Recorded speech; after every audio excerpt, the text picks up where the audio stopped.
uma imensa satisfação que damos início ao curso de Direito Penal e Processual Penal no contexto da IA, com a aula magna do ministro Alexandre de Moraes. Para a sua inicial saudação, passo a palavra ao Dr. Rafael Lira, que nesta oportunidade representa o Instituto Eduardo Corrêa. Obrigado, doutora Tatiana. Antes de tudo, gostaria de dizer que é muito difícil a tarefa de tentar substituir a doutora Silvia Steiner, que é a nossa presidente, mas que hoje teve um compromisso de trabalho e não conseguiu estar aqui.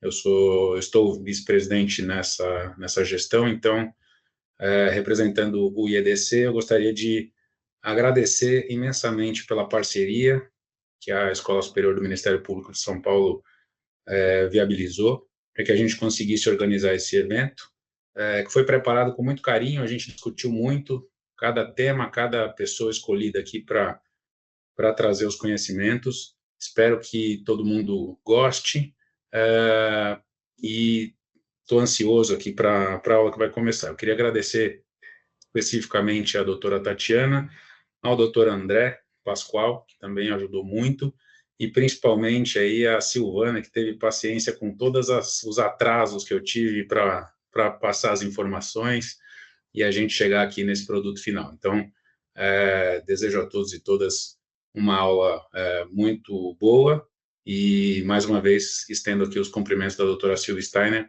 ao doutor Alexandre de Moraes, à doutora Tatiana e a todos os alunos e alunas. Muito obrigado. Muito obrigada, doutor Rafael.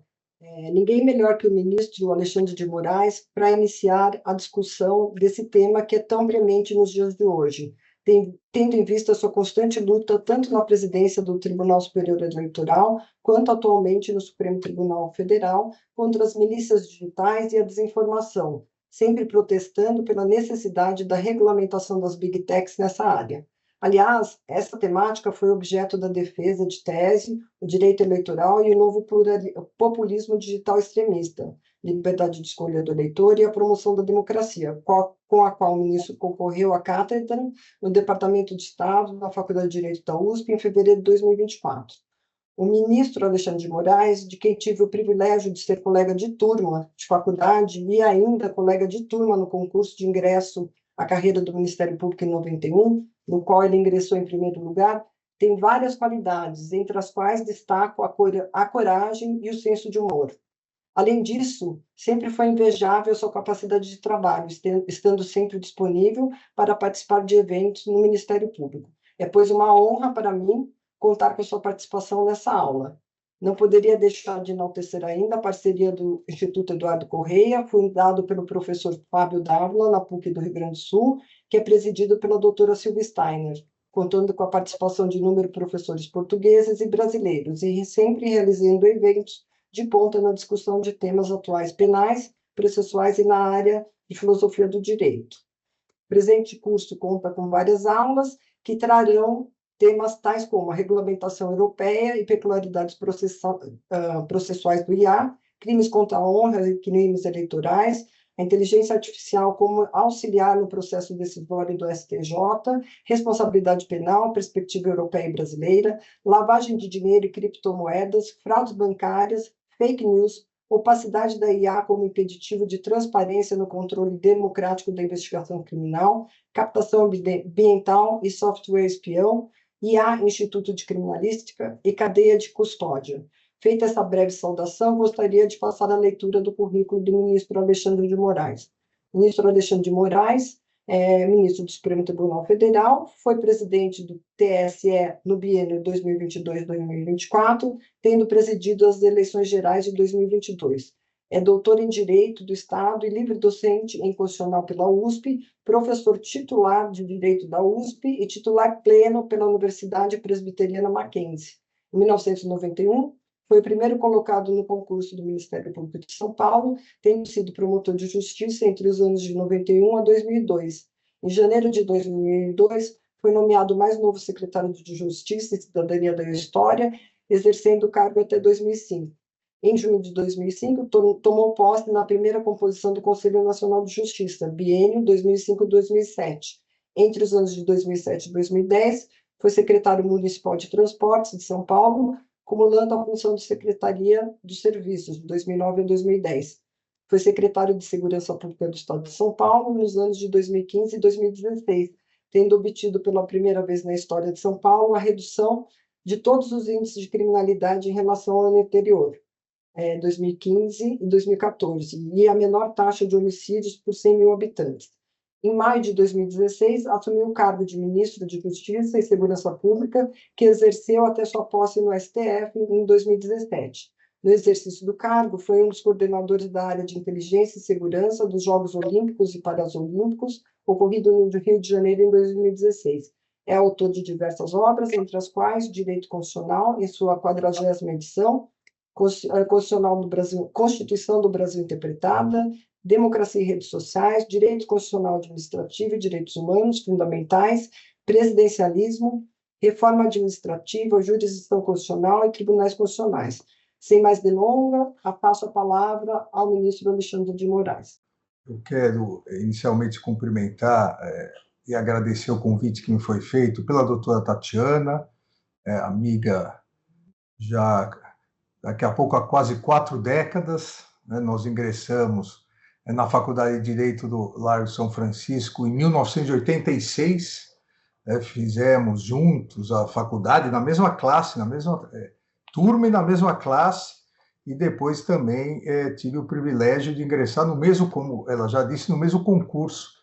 Tomamos posse dia 20 de dezembro de 1991 no Ministério Público do Estado de São Paulo, que é algo que me orgulha muito no meu currículo, e por isso que eu faço questão, sempre que possível, atender todos os convites do Ministério Público do Estado de São Paulo, a quem, mesmo tendo deixado desde 2002, sempre mantive a proximidade, seja como secretário de Justiça, secretário de Segurança, ministro da Justiça. Então, fico muito feliz que a Escola Superior do Ministério Público tenha novamente me convidado. Cumprimento também o doutor Rafael, o vice-presidente, aqui representando ao presidente, e cumprimento as demais pessoas, senhores e senhoras que estão nos ouvindo. Eu quero, inicialmente, também parabenizar a Escola Superior do Ministério Público pela escolha do tema. Eu diria que todas as instituições brasileiras, o Poder Judiciário, o Poder Legislativo, o Poder Executivo, o Ministério Público, todas as polícias, todas as instituições, nós todos estamos atrasados nessa temática. Nós todos estamos atrasados no combate à criminalidade organizada e não organizada, organizada e difusa, que ocorre pelas redes sociais, com o uso, agora, e eu costumo brincar, anabolizadas pela inteligência artificial. Nós demoramos, e isso não eu diria, não foi um problema só do Brasil, é um problema mundial. As instituições demoraram para perceber o dano que é possível ser feito coletivamente, individualmente, pelas redes sociais. Eu cito aqui só um exemplo do aumento do número de suicídios de adolescentes na Europa em mais de 30% por causa do bullying cibernético. Montagens que fazem, agora com a utilização de inteligência artificial, montagens com fotos de garotas, 13, 14 anos, montagens em filmes pornográficos, espalhando pelas salas de aula, pelos colegas, para desestabilizar essas garotas. Ou seja, nós demoramos para verificar que as redes sociais, a inteligência artificial, esses instrumentos de tecnologia, eles são neutros. Agora, quem se utiliza deles, quem programa os algoritmos, não são. Tem lado, tem perspectiva de poder econômico, perspectiva de poder político. São duas coisas diversas. Eu sou várias vezes acusado, é quase um pleonasmo agora dizer que eu sou acusado, eu sou várias vezes acusado de falsamente, uma fake news, de não gostar das redes sociais, de achar que o mundo deveria viver sem redes sociais, são coisas diversas. A tecnologia que existe hoje é ótima. As redes sociais, nós devemos lembrar, as redes sociais nasceram como um instrumento de democracia. Quem não se lembra da Primavera Árabe, onde países que viviam estados totalitários, regimes totalitários, esses países não permitiam direito de reunião, direito de manifestação, direito à informação, e ainda uma incipiente rede social conseguiu organizar para que se desse um grito pela democracia. A partir desse momento, grandes grupos econômicos e depois grandes grupos econômicos e políticos se apropriaram de grande parte das redes sociais. Então, são coisas diversas. A tecnologia, ela é neutra. A rede social é neutra. A inteligência artificial é neutra. As big techs não são neutras. Elas têm objetivo, elas têm meta. Algo que começou economicamente e depois se verificou que era possível utilizar politicamente, eleitoralmente.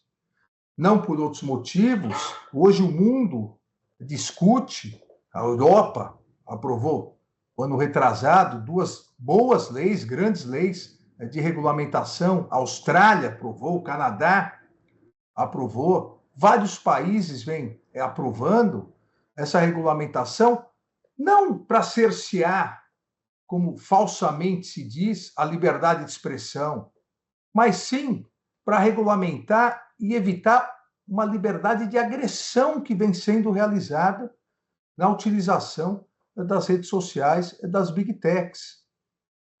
Por quê? Porque uma mensagem a favor, eu gostaria de lançar essa reflexão para que todos que estão aqui me ouvindo, me assistindo, pensassem, por que uma mensagem a favor da democracia, se você tem a rede X, que eu não tenho mais, se você tem a rede X, você posta alguma coisa a favor da democracia. Vão distribuir para 10 pessoas os algoritmos. Poste alguma coisa contra a democracia, um discurso de ódio, uma agressão a alguém, é distribuído para milhares de pessoas. Os algoritmos não são randômicos. Nós precisamos ter isso em mente. Tente você, verifique a diferença de distribuição de mensagens. Os algoritmos são direcionados. Direcionados por quem? Direcionados por aqueles que comandam as big techs. Por isso que se recusam a ter transparência, não sobre o segredo industrial. Ninguém exige, ninguém no mundo exige que eles revelem o segredo industrial do algoritmo, mas sim da utilização do algoritmo. Se ele não é randômico, eu preciso saber por que determinadas mensagens são distribuídas para milhares, às vezes milhões de pessoas. Outras mensagens são direcionadas a certos grupos específicos. E outras são direcionadas a 10, 20 pessoas. Isso tem uma finalidade. Essa finalidade vem gerando, no mundo todo, vem gerando uma prática de crimes contra a democracia, de discurso de ódio, de aumento do nazismo, do fascismo, da misoginia, da discriminação, dos suicídios de adolescentes. Nós, enquanto sociedade, nós precisamos saber o porquê e responsabilizar. Eu, como a Tatiana disse, eu venho nisso, e nesse estudo, nesse combate à desinformação desde 2019, depois nas eleições de 2022, depois com as milícias digitais. Quem não se recorda aqui, o aniversário da Selma, a festa da Selma, onde as redes sociais se deixaram instrumentalizar para organizar os atos criminosos do dia 8 de janeiro. As redes sociais, as big techs foram ingênuas Ingênuos são aqueles que acreditam na ingenuidade dessas gigantes de tecnologia. Então, o que se pretende, e a partir de discussões como essa, eu verifiquei o temário do curso, vários tópicos importantes, o que se pretende, em resumo, é uma única coisa. O que não pode no mundo real não deve ser permitido no mundo virtual, nem mais, nem menos. Eu exatamente, agora vamos completar quase 6 anos, eu repito a mesma coisa. Eu não quero nem mais, nem menos. O que não é possível, civil e criminalmente no mundo real, não pode ser permitido no mundo virtual. O mundo virtual não é um outro mundo, um outro espaço em que a lei, as jurisdições não funcionam. O mundo virtual é uma extensão do mundo real. Eu diria hoje, para milhões e milhões de pessoas, o mundo virtual é mais presente na vida delas do que o próprio mundo real. Ficam mais tempo nas redes sociais, em mensagens, em grupos, do que no contato pessoa a pessoa. Então, por que não aceitar que o que não é possível no mundo real não pode ser possível também no mundo virtual? E a partir disso, obviamente, com as peculiaridades das redes sociais, das big techs, nós vamos regulamentando. Alguém ainda acredita que é possível categorizar, classificar as big techs como empresas de tecnologia? São as maiores empresas de publicidade e mídia do mundo.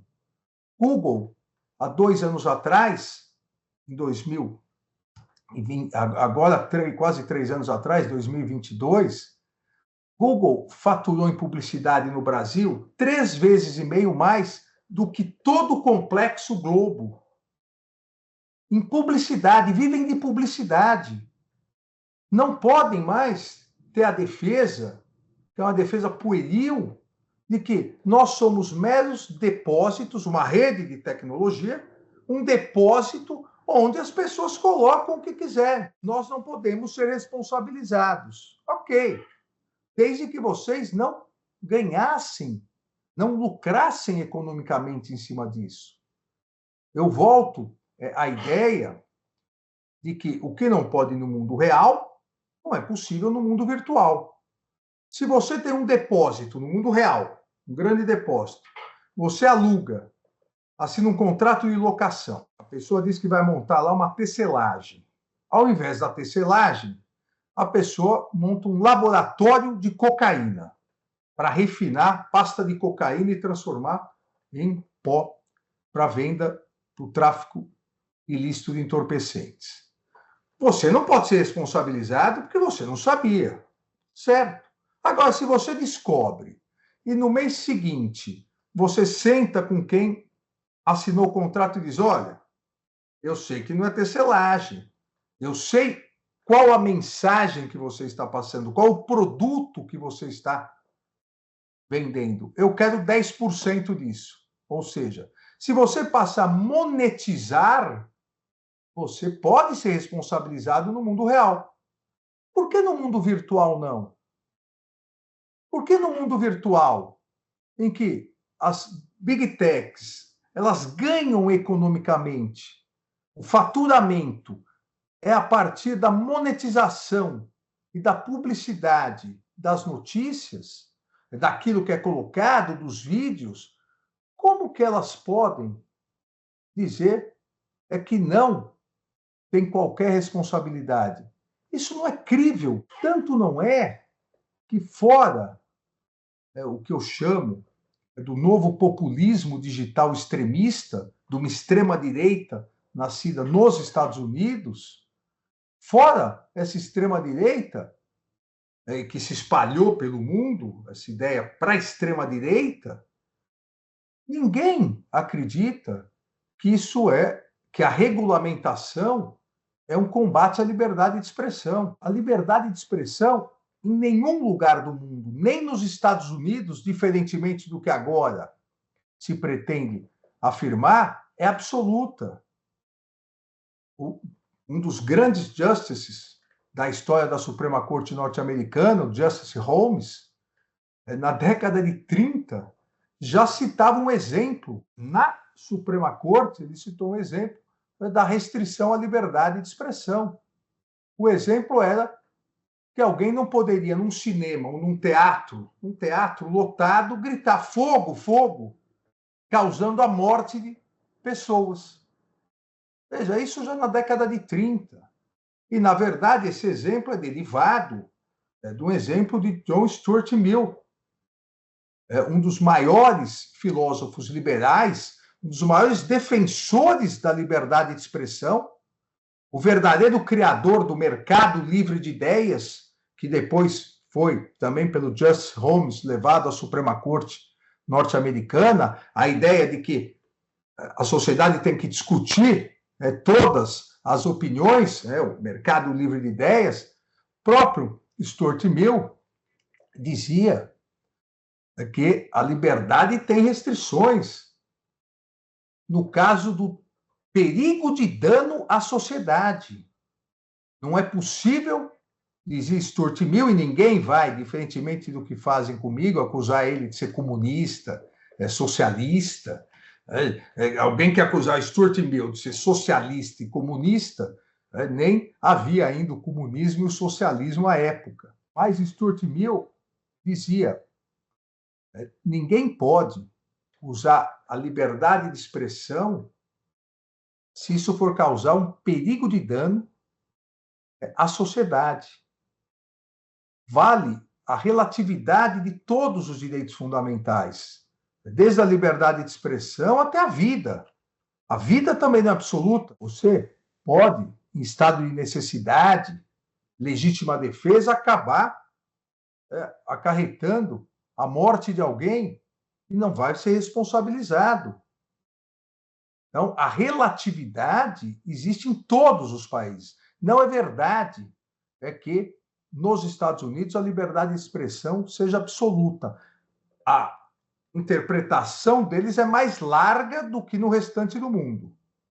Mas também lá não é possível que se pratique crimes a partir da má utilização da liberdade de expressão. Nós não podemos permitir, como não se permite no mundo real, nós não podemos permitir que na vida virtual, nas redes sociais, a liberdade de expressão, a falsa liberdade de expressão, seja utilizada como escudo protetivo para a prática de atividades ilícitas. É isso que vem ocorrendo hoje. É um escudo protetivo para a prática de atividades ilícitas, desde crimes individuais, crimes contra a honra, ou incitação, induzimento ao suicídio, até crimes coletivos, como os atos atentatórios ao Estado de Direito, planejamento de golpe de Estado, atentado contra as instituições. Não é possível que se permita isso. E como?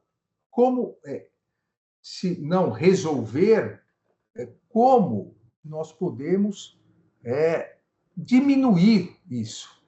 Lógico que, a longo tempo, com a médio e longo prazo, a ideia da educação maior de todos aqueles que participam das redes sociais, assim como a educação na vida real melhora o nível cultural de todos e diminui a criminalidade, a educação no mundo virtual também vai resolver. Só que nós estamos hoje numa questão aguda. É tão aguda que vocês devem ter percebido, e esse já é um problema que ocorreu na Austrália, onde houve a necessidade da intervenção do primeiro-ministro da Austrália para que se retirasse um vídeo de um assassinato das redes sociais. Isso já ocorreu na Europa, e determinada autoridade nos Estados Unidos disse que a Europa é a favor da censura, e isso vem ocorrendo no Brasil. A ideia de que não só é uma terra de ninguém, não só é uma terra sem lei, como é uma jurisdição norte-americana no mundo todo. é o neocolonialismo. É o neocolonialismo virtual. Não, quem decide o que vai postar, quem decide como vai afetar as eleições de cada país, quem decide o que ofender, quem decide o que colocar ou retirar, é só as big techs que têm sede nos Estados Unidos e, consequentemente, extraterritorialidade na jurisdição norte-americana. Isso é um absurdo tão grande, e todos acompanharam, que até a própria Justiça Federal, a Corte da Flórida, negou uma absurda liminar que uma empresa norte-americana pediu. Não só não querem ser regulamentados, vejam como esse populismo extremista vem crescendo, não só não querem ser regulamentados, como, além disso, querem ficar imunes à jurisdição de todos os países. Isso é um perigo gigantesco. Só que, para combater, nós temos que entender o porquê surgiu e como surgiu.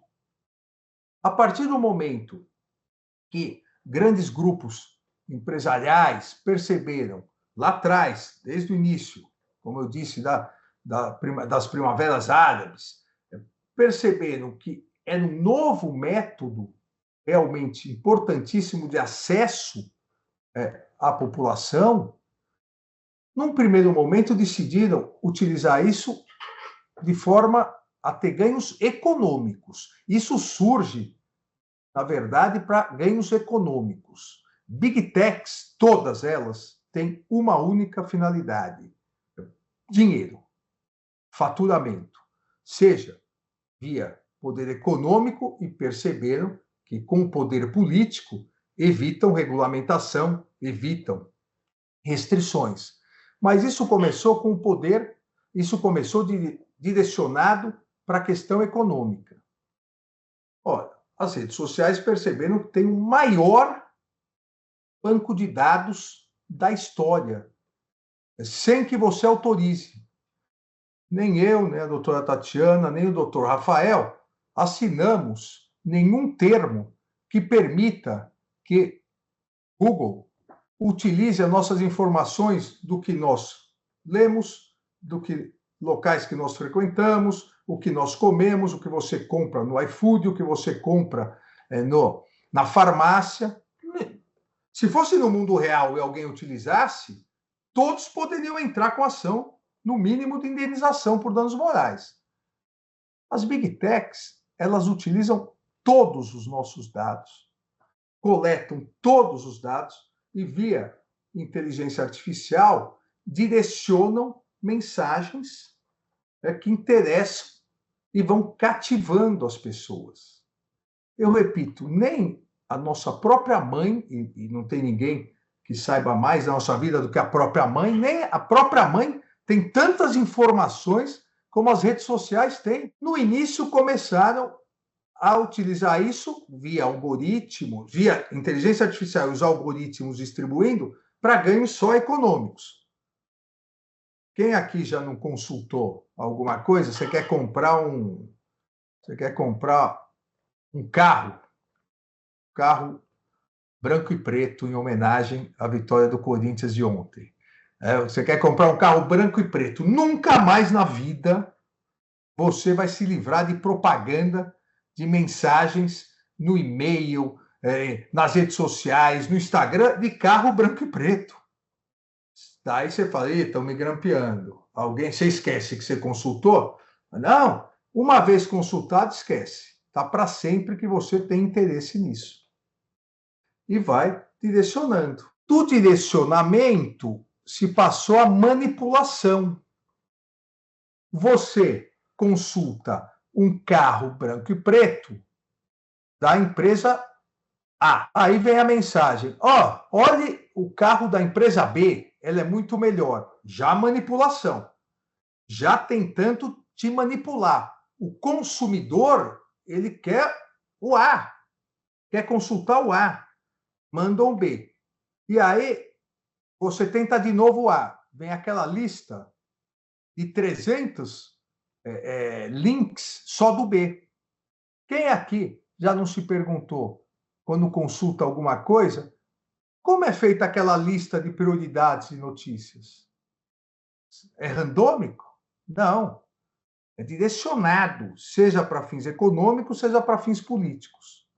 Tanto que no Brasil, o Superior Tribunal de Justiça vedou, proibiu esse estelionato, verdadeiro estelionato. Você consulta um determinado produto e mandam o link do outro produto. Dessa manipulação do consumidor, percebendo esses grupos políticos extremistas, olha, o eleitor, na visão deles, nada mais é do que um consumidor também. Vamos vender o nosso produto, não um carro, uma blusa, uma casa, um óculos. Vamos vender o nosso produto, o nosso candidato.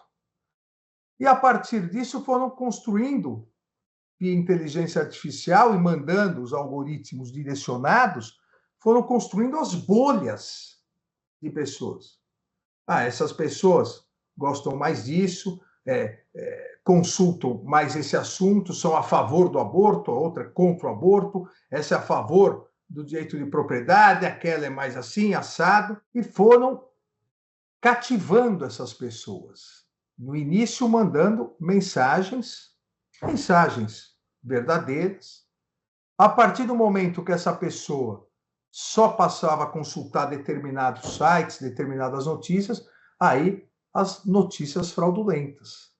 Aí os falsos especialistas, os falsos influenciadores. É um mecanismo, e talvez não agora, mas a história vai mostrar, quando isso for estudado mais adiante, um mecanismo de verdadeira lavagem cerebral, com todos os seus dados, prepara as bolhas, fornece elementos verdadeiros te cativando, e a partir do momento que cativou, aí manda as mensagens que interessam. Aí vai desvirtuando. O que começou no consumidor passou para o eleitor. Nós, no Tribunal Superior Eleitoral, e foi uma mudança de jurisprudência das eleições de 2020, eleições municipais, para 2022, as eleições nacionais, nós passamos o Tribunal Superior Eleitoral, a Justiça Eleitoral como um todo, passou a vedar esse estelionato. Você entrava e procurava o candidato ao Senado, João. Mandavam 30 notícias. Veja o José, ele também tem boas ideias. E você não conseguia consultar o candidato que você procurou. Nós sabemos que ninguém tem paciência de ficar abrindo 300 links. Mas por que o link que era transferido, você consultou, o José foi para o João ou vice-versa? Porque isso era monetizado. As campanhas pagavam isso. Então, tudo gira em torno do ganho. Quem ganha, quem tem frutos econômicos de uma determinada atividade, deve ser responsabilizado. E toda a responsabilização, diferentemente do que também se criou, uma fake news, toda a responsabilização é posterior. Não há censura prévia, até porque como você vai fazer censura prévia de algo que você nem sabe o que foi ainda? A desinformação, ela só admite a retirada posterior, a responsabilização posterior. Da mesma forma que ocorre em jornais, escritos, rádio, televisão. Há uma obra, década de 60, de Giovanni Sartori, que poderia ser reeditada hoje, tirando televisão, de onde ele escreve, e colocando redes sociais, big techs.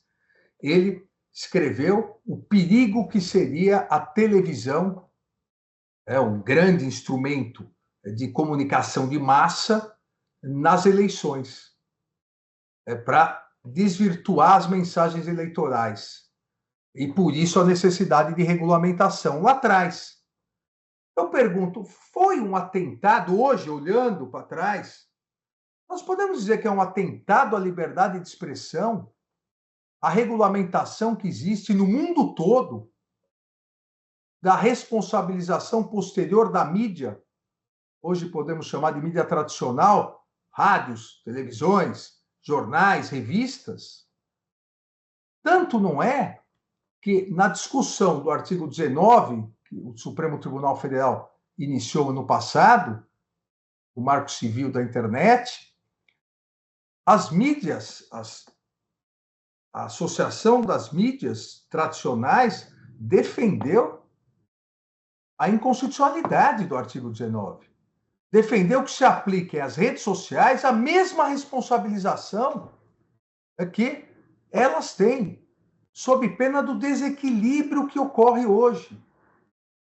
Porque aí começou o primeiro grande atentado civil e criminal à democracia. As big techs, as redes sociais, perceberam que, para poder tomar conta desse mercado, não só de publicidade, mas o mercado eleitoral, de influência eleitoral, precisariam atacar os 3 grandes pilares da democracia: liberdade de imprensa, eleições livres e periódicas e um judiciário independente. E começaram com o quê? Começaram atacando a mídia tradicional, desacreditando a mídia tradicional. Uma série de desinformações, uma série de notícias fraudulentas desacreditando a mídia tradicional. Nós podemos gostar ou não da mídia tradicional, gostar ou não das opiniões, mas a mídia tradicional, e aqui quando eu falo mídia tradicional, rádio, televisão, jornais, revistas, mesmo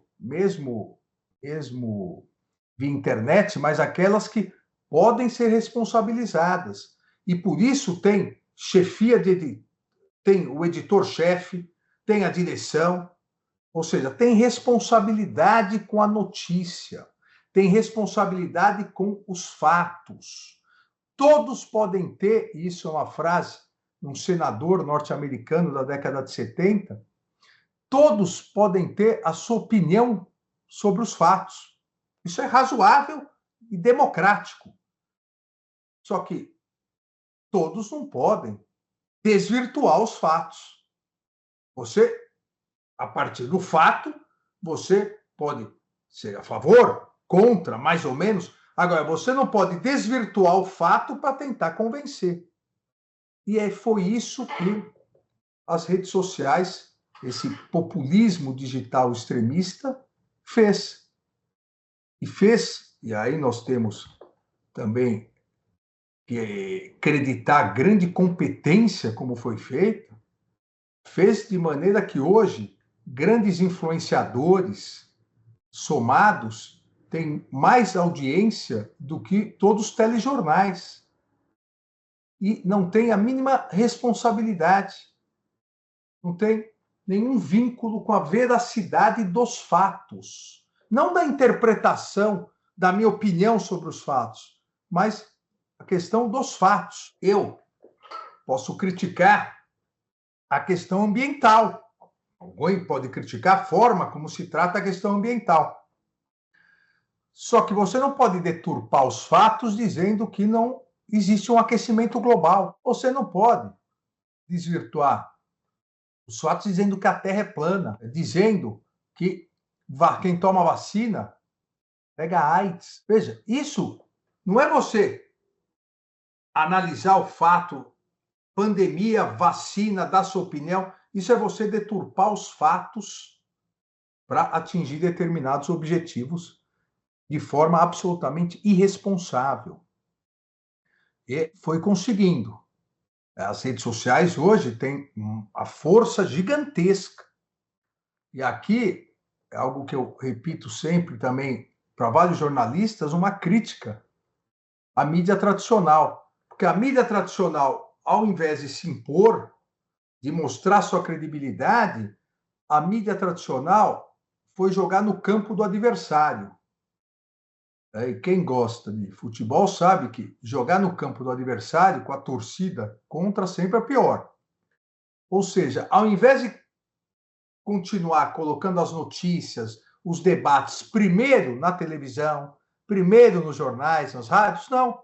Criaram blogs, sites e jogam a notícia e embaralham, dando mais credibilidade ainda a esses grupos extremistas, dizendo, ó, toda notícia aqui, todas são iguais. Hoje, ler um jornal, mesmo que seja, eu brinco com meus filhos e meus alunos, eles nem sabem o que é jornal, né? Jornal de papel. Quem que lê jornal de papel? Mas mesmo que você leia o jornal digital, não tem uma notícia nova. Porque o próprio jornal, os jornalistas correram para tentar dar tudo nas redes sociais no dia anterior.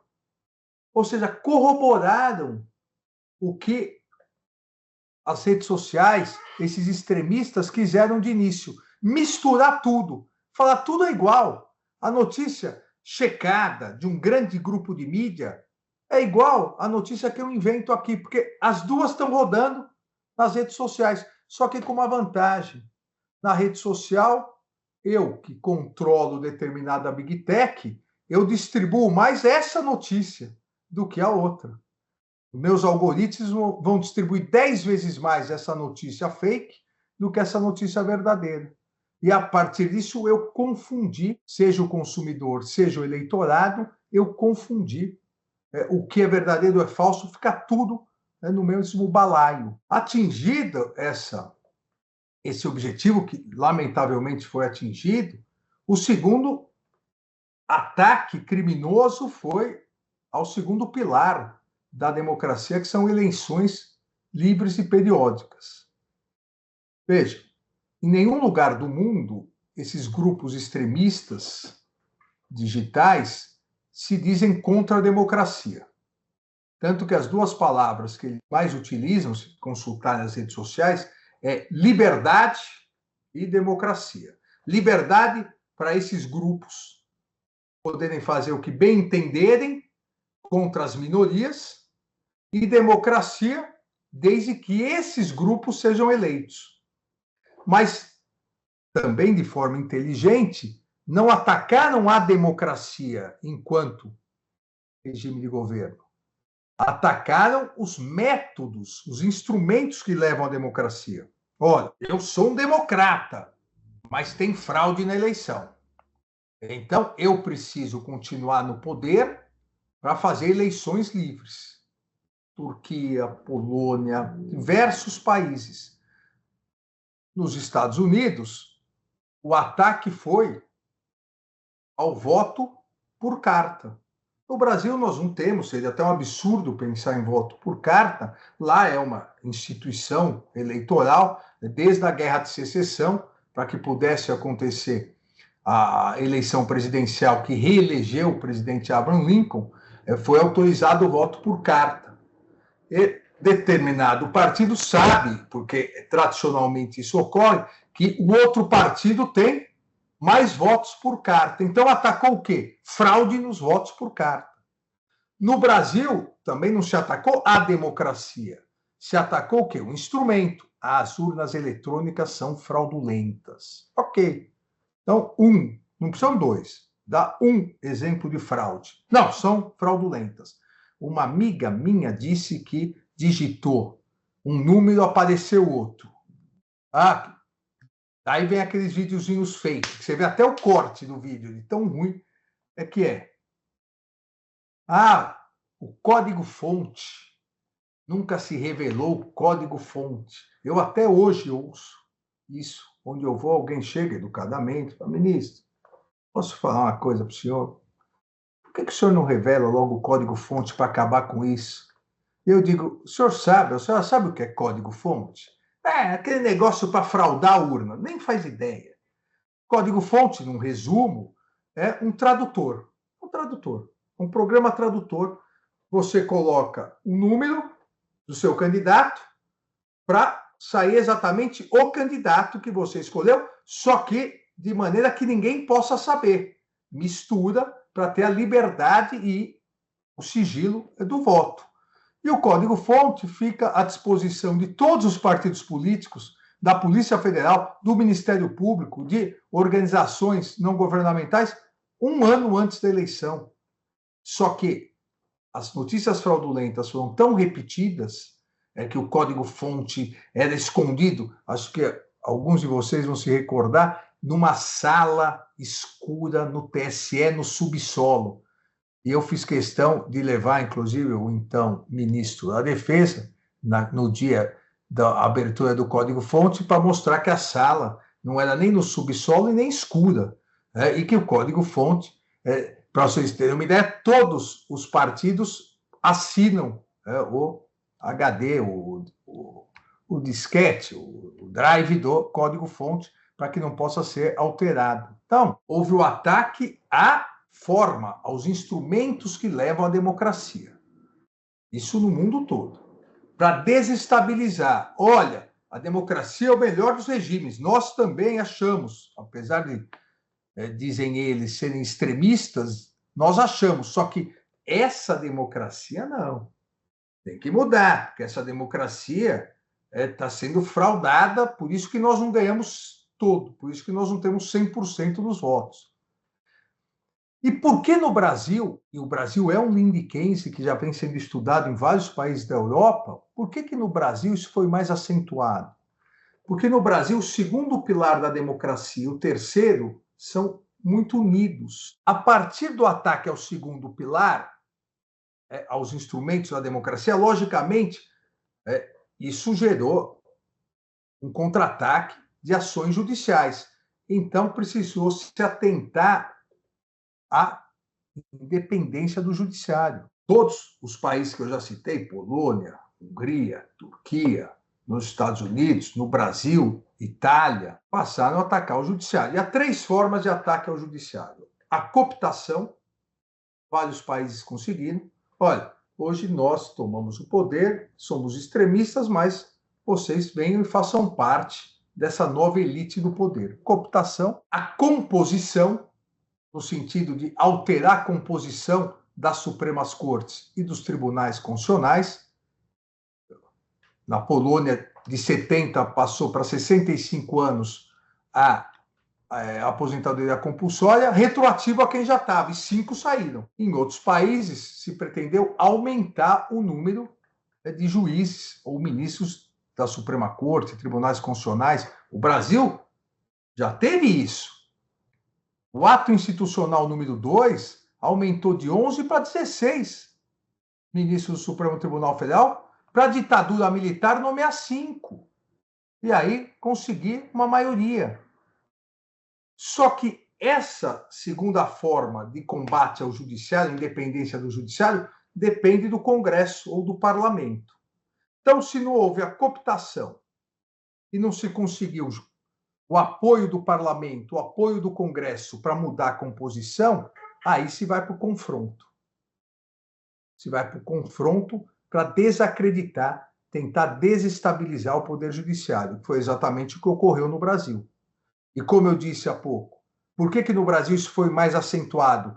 Porque no Brasil, quem faz as eleições, quem garante o segundo pilar da democracia é o judiciário, é a justiça eleitoral.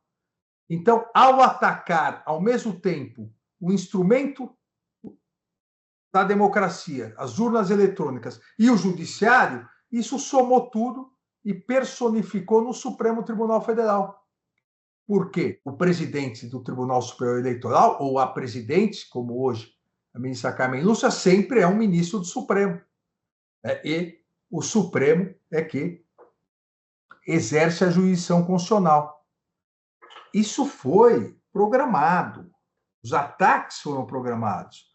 Ataques institucionais, pessoais e familiares. O tempo vai passando e as pessoas vão esquecendo ou fingindo que esquecem.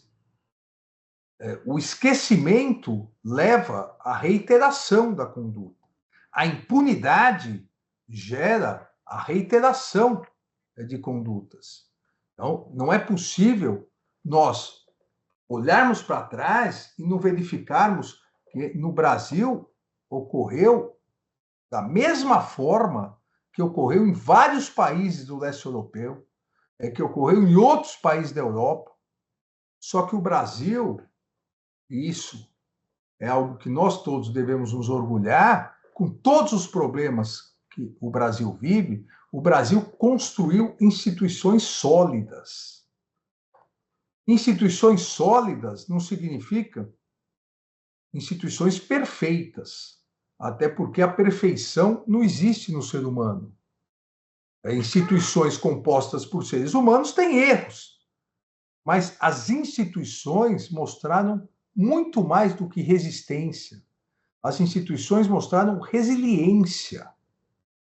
O poder judiciário, o poder legislativo, em grande parcela, num determinado momento, e depois todo o Ministério Público, mostrou que o Brasil, que a Constituição brasileira, com todos os problemas que o Brasil viveu esses 36 anos, resistiu a 2 impeachments, a inúmeros planos econômicos e a uma tentativa de golpe. Porque as instituições são fortalecidas.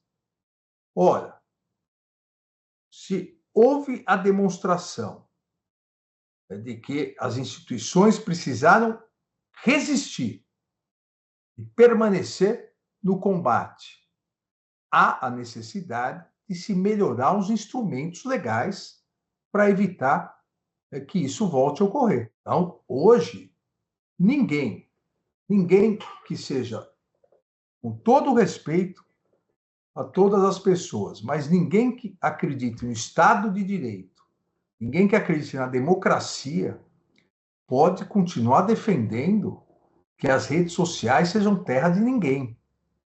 A autorregulação não funcionou.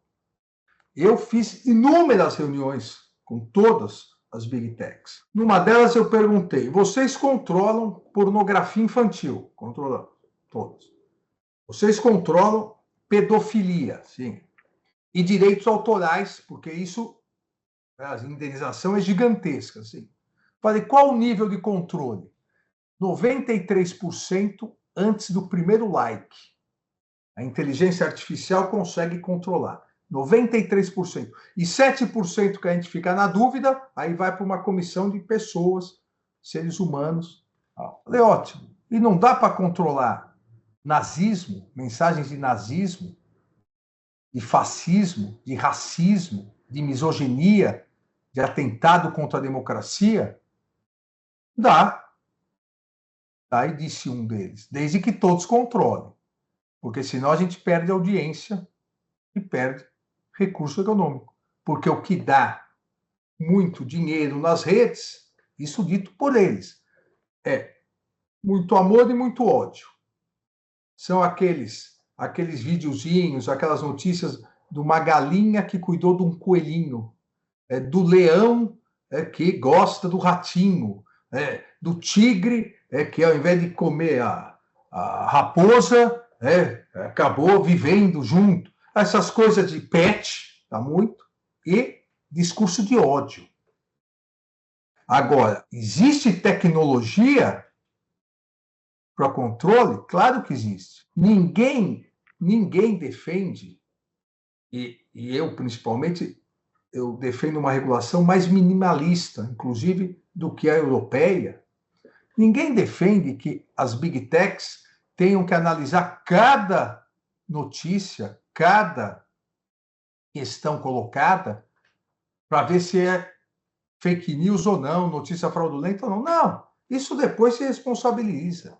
Agora, um controle para evitar mensagens nazistas, mensagens racistas, olha, isso é fácil. Os termos utilizados, eles ou elas, as Big Techs, já têm os termos, porque a inteligência artificial faz exatamente essa coleta de termos. Ah, mas o que é ato antidemocrático? É o que a lei penal diz. Eu disse isso para eles. Vocês não conseguem alimentar a inteligência artificial com os tipos penais, a interpretação dada pelos tribunais? Ah, é possível. Na dúvida, leva para uma comissão. Então, nós temos que decidir qual sociedade que nós queremos viver. É um momento extremamente importante das democracias ocidentais.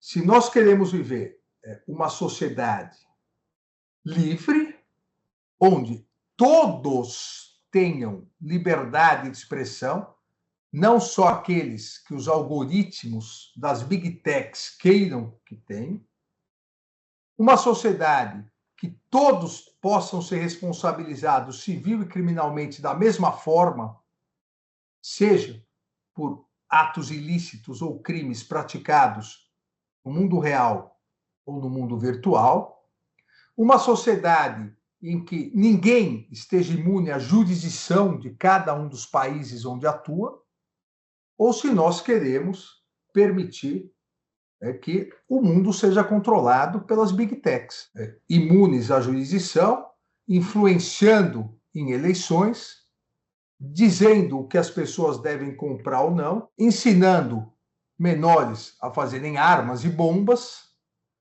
incentivando a instigação a suicídio. É isso que a sociedade tem que decidir. Ninguém defende que haja uma restrição, um passo atrás para as redes sociais, para as big techs. Não.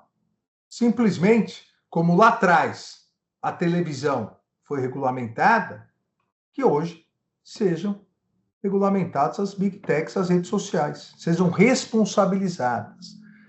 Nenhuma atividade econômica na história mundial deixou de ser regulamentada.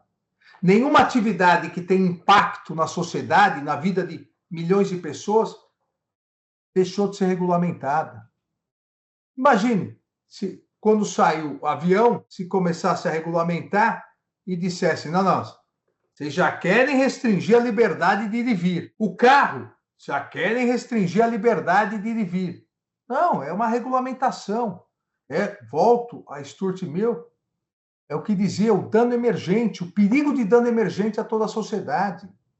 É uma regulação que existe em todos os ramos da sociedade. Eu encerro aqui, até pedindo uma reflexão a todo o Ministério Público, a partir do Ministério Público de São Paulo. Enquanto essa regulamentação específica não existir, não significa que nós vivemos um momento de anomia, de ausência de normas jurídicas. Nós temos que aplicar o que o Código Civil prevê, o que o Código Penal, as leis penais prevêem, dentro daquela ideia de que o que não é possível no mundo real, não é possível no mundo virtual. Senão nós vamos ter que aceitar, por exemplo, que haja uma nova rede social, a rede social Z. A rede social Z que somente faz tráfico de entorpecentes. E você compra, pede e tal. Porque a rede social ela não pode ser responsabilizada se as pessoas estão lá fazendo leilão de cocaína, porque ela é só uma depositária de mensagens. Então, o meu apelo aqui, e é o que o Tribunal Superior Eleitoral fez, para se ter uma ideia, nas eleições de 2022, porque o combate à desinformação foi mais efetivo. Nós interpretamos que, quando a legislação pune não só o abuso de poder econômico, como o abuso de poder político e o abuso no uso dos meios de comunicação, esse abuso nos meios de comunicação engloba também as redes sociais. Se é decidir, o Supremo referendou esse entendimento. Então, é a utilização da legislação que já existe para algo novo que surgiu. Óbvio que sempre o melhor é uma legislação específica. Mas, enquanto não vier, eu insisto, não é uma situação de anomia, de total ausência de regulamentação. Instigou suicídio via internet, está lá, artigo 122. O modus operandi é diferente, mas as elementares do tipo penal estão lá. E isso, por isso que é importante esse encontro do Ministério Público, isso, principalmente no campo penal, deve partir do Ministério Público, porque é ele que provoca o Judiciário. O Judiciário é inerte, é ele que provoca o Judiciário. E pegando esses casos mais graves e trabalhando em cima deles para construindo, nós podemos, no mundo jurídico, construirmos teses enquanto não vier a regulamentação. E dependendo da construção, talvez nem haja necessidade de regulamentação. No momento que as Big Techs perceberem que serão responsabilizadas. Daí, talvez, elas corram atrás de uma regulamentação menos, diríamos, punitiva do que é no mundo real. Eu lembro a vocês que há 2 anos atrás, exatamente, em 2022, março de 2022, o Congresso Nacional colocou em votação, iria votar a urgência do projeto de lei de regulamentação das redes sociais.